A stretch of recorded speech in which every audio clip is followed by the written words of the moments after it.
One night, I was just called that my husband, was on his way. And by the next morning, we were in the hospital, and it led to his admission in the hospital.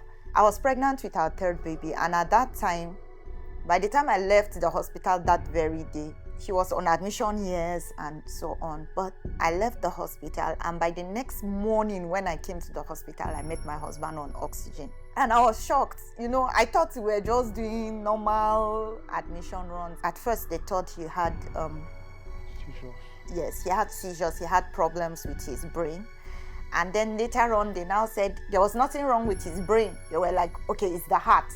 And they began another set of investigations on his heart. I bless God, even though my wife was pregnant, every day she would come to the hospital to see me at Jute.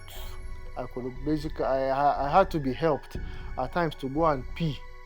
I had to be helped, virtually in everything. I was sick when my immediate elder brother died.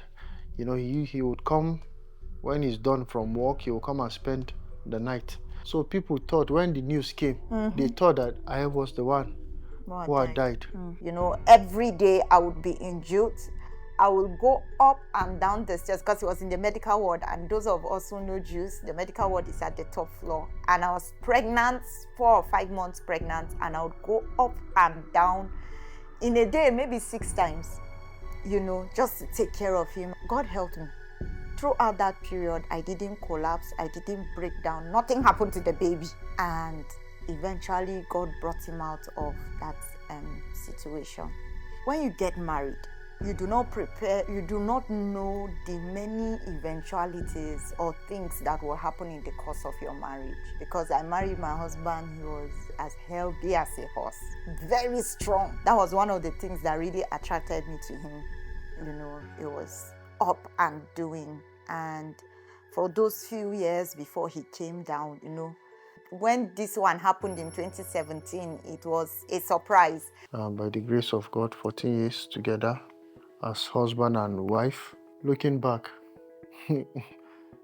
is to give God the glory, is to be thankful to God for the journey thus far.